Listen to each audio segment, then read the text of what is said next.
Merci de nous préférer sur Bénin Business 24. Bienvenue au 12h45, le sommaire. Ce 11 octobre, on célèbre la Journée internationale de la fille, une occasion pour réfléchir à un monde meilleur qui s'inspire des adolescentes, un monde où elles sont mobilisées et reconnues.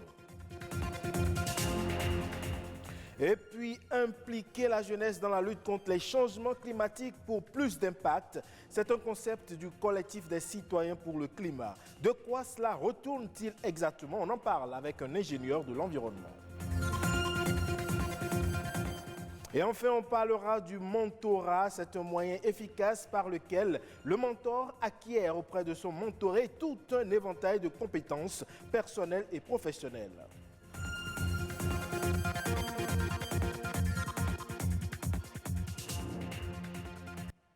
Je le disais donc dans les titres, dans le monde et en particulier dans les pays en développement, les filles continuent d'être victimes d'inégalités, d'exclusion, de discrimination et d'abus.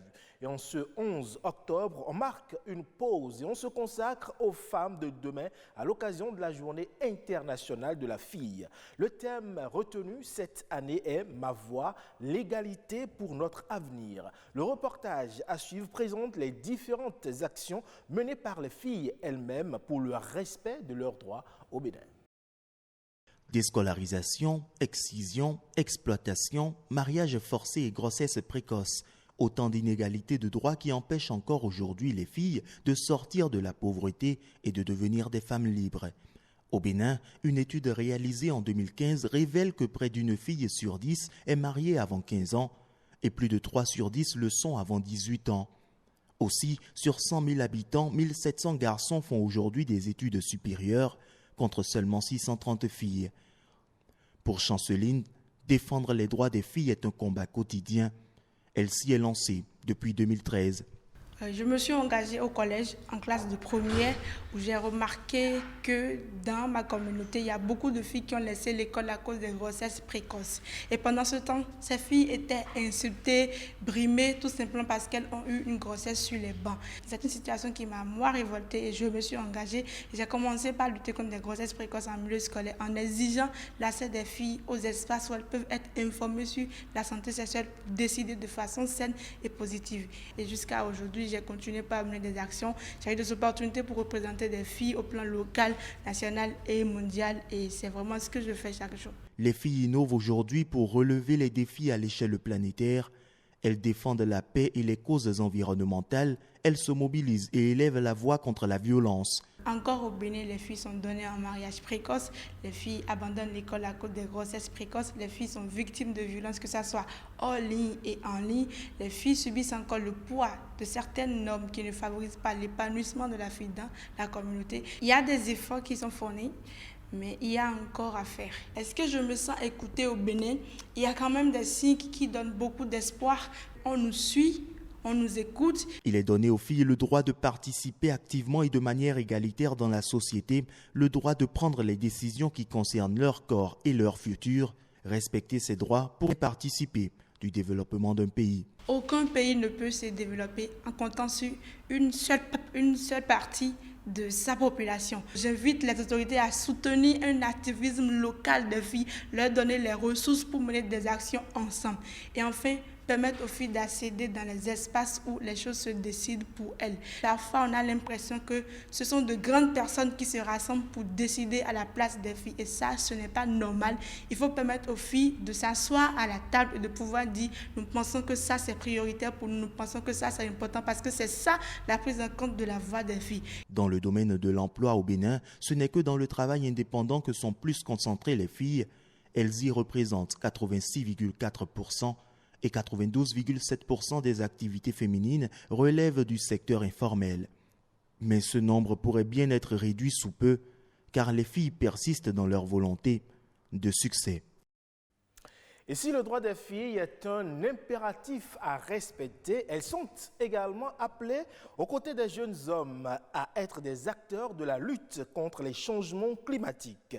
C'est du moins l'ambition du collectif des citoyens pour le climat. Pour eux, il faut miser sur la jeunesse si l'on veut préserver la génération actuelle et celle future des conséquences des dérèglements climatiques. Écoutons Armel Ulrich Sounou, activiste et ingénieur de l'environnement. La jeunesse aujourd'hui est au cœur de tout. Vous savez, tout le développement passe par la jeunesse, les politiques ça passe par la jeunesse. Les problèmes que nous vivons aujourd'hui au niveau de l'environnement, c'est plus les jeunes qui subissent. Si nous nous assentions plus aujourd'hui au niveau du CCC, collectif des citoyens pour le climat, nous nous assentions plus au niveau de la couche vulnérable. C'est parce que cette couche-là n'a pas l'information. Parce que les expériences nous ont prouvé que la couche n'a pas du tout l'information. Sinon, les gens comprennent quand vous les expliquez l'importance de telle ou telle loi, l'importance de pourquoi préserver la nature. Les gens comprennent et ils vous demandent quelles sont les solutions. Les activités que les jeunes mènent sont vraiment nombreux. Vous avez la sensibilisation, vous avez les activités de nettoyage, vous avez les activités de proposition de tests et de lois. Il faut que les enfants sachent ce que c'est qu'aujourd'hui l'environnement. Il faut que les enfants, déjà dès le primaire puissent savoir l'importance d'un arbre, comment planter un arbre. Il faudrait qu'ils sachent pourquoi ne pas utiliser les éléments plastiques à partir d'un certain âge. Qu'est-ce qu'il faut faire? Pourquoi le vert? Pourquoi il faut avoir un environnement vert? Il faut qu'on intègre cette thématique-là au niveau des enfants. Parce que l'avenir, c'est l'enfant. Si peut-être nous, on avait été conscientisés par rapport aux conséquences de nos actes, des activités anthropiques sur le développement, aujourd'hui, peut-être qu'on n'aura pas tous les problèmes que nous avons aujourd'hui au niveau de la jeunesse. S'il y a les moyens et qu'on constate qu'en allant vers la terre, en allant vers l'agriculture et en maîtrisant l'agriculture, puisque nous parlons de changement climatique, ça impacte l'agriculture aussi. Si on maîtrise tous ces aspects et qu'on peut produire avec de bons rendements, je pense que même la jeunesse ira facilement vers l'agriculture. On parle à présent du mentorat qui est un moyen efficace pour acquérir un éventail de compétences personnelles et professionnelles. C'est une relation d'apprentissage dans laquelle une personne ayant assez d'expérience dans un domaine offre ses connaissances à autrui pour son développement personnel et professionnel. Le mentorat, un tremplin pour réussir, c'est un reportage signé Louis Koudobo et Gloria Oni. Le développement personnel et celui des entreprises préoccupent plus d'un. Le recours à l'aide physique ou morale d'une tierce personne plus chevronnée que soi motive et rassure. Un mentor offre son encadrement, mais aussi son expérience pour aider le mentoré à atteindre des résultats qui suscitent admiration. Très basiquement, n'importe qui a besoin d'un mentor. Du moment que vous êtes dans une démarche d'apprentissage et de croissance personnelle, tant individuelle que professionnelle, on a besoin à un moment donné de plus expérimenté que soi. Le plus important, c'est d'identifier celui qui répond à vos valeurs, celui qui répond à votre aspiration et qui se trouve plus ou moins dans les mêmes domaines que vous. Pour révéler le potentiel et accroître le rendement, certains entrepreneurs font appel à des mentors qui les orientent afin d'éviter certaines erreurs. C'est quelqu'un qui nous aide à identifier les points sur lesquels nous pouvons nous améliorer, à identifier les ressources clés vers lesquelles nous pouvons nous rapprocher et qui nous aide en fait à gravir petit à petit les différentes étapes qui nous mènent au succès. J'ai eu avec mon équipe un mentor tunisien qui, avec son expérience dans l'aide au levée de fonds, nous a aidé aujourd'hui à parfaire notre business plan, à parfaire notre plan financier, à être plus aptes à lever des fonds à l'international. Une relation efficace entre un mentor et son mentoré doit se baser sur la confiance. Aussi, le respect mutuel entre les deux s'impose-t-il en amont. Vous conviendrez avec moi que, afin d'apprendre de quelqu'un, il faut pouvoir créer ce lien, cette relation nécessaire qui fait que vous êtes assez ouverts l'un envers l'autre. Tu es obligé de t'abaisser, d'avoir les postures de quelqu'un qui veut apprendre. En effet, les mentorés peuvent tirer profit des connaissances organisationnelles du mentor. Ce dernier peut également être pour eux une source d'information. Un mentor doit s'assurer par la suite que son mentoré a atteint ses objectifs. Mes mentors m'ont permis d'identifier les points de faiblesse de mon produit, m'ont permis d'améliorer déjà un peu et d'établir un chronogramme d'évolution de ce que j'ai à faire pour que le produit se porte bien. Un mentor peut être physique ou virtuel. Il soutient son mentoré en faisant un suivi régulier de ses résultats. Selon une enquête réalisée en 2017 et publiée sur le site du Figaro, le mentor contribue pour 18% dans la réussite du mentoré. Hors de nos frontières à présent, direction le Togo, où on continue de faire la promotion des produits locaux, notamment à la faveur de ce mois d'octobre dédié à la valorisation locale dans l'espace UEMOA. Au Togo donc, une usine de transformation locale s'illustre dans la transformation des volailles, fumage et découpage. Suivons ce reportage pour plus de détails. Nous sommes à Fleur des Champs, une ferme installée à Badja, petit village à 40 km de la ville de Lomé. Ici, l'on élève des porcs, des canards, du poulet de chair et du lapin. En plus d'être un site de levage, Fleur des Champs crée sa propre usine de transformation. Dans cet espace, l'on trouve le produit fini dans tout son aspect. Ici, le savoir-faire fait la différence. On a commencé à notre ferme à élever des poulets qu'on livrait aux hôtels. Ça fait quelques années déjà. Et c'est en 2018 que j'ai des cousins, chaque fois quand ils parlent, ils reviennent d'Europe, ils disent « Ah, on aime le poulet fumé, on aime le poulet fumé ».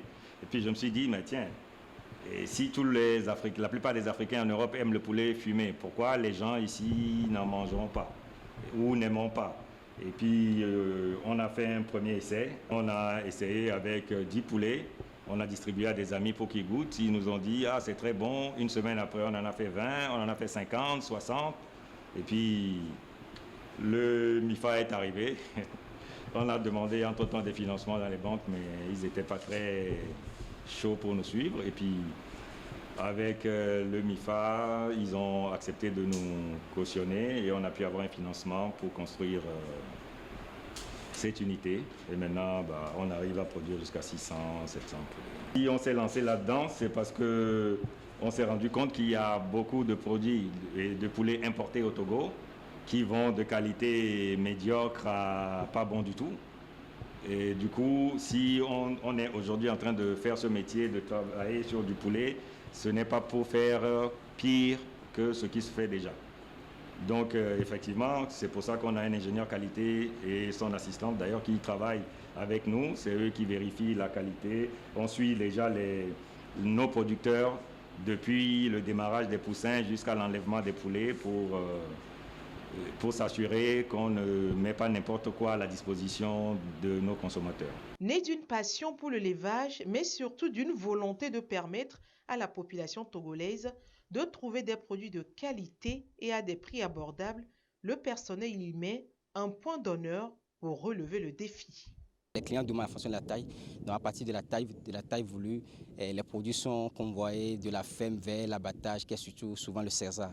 Le César, c'est déjà une référence en matière de production des volailles. Et nous, maintenant, on vient prendre les produits avec un camion frigorifique pour assurer la chaîne de froid du César jusqu'à l'usine.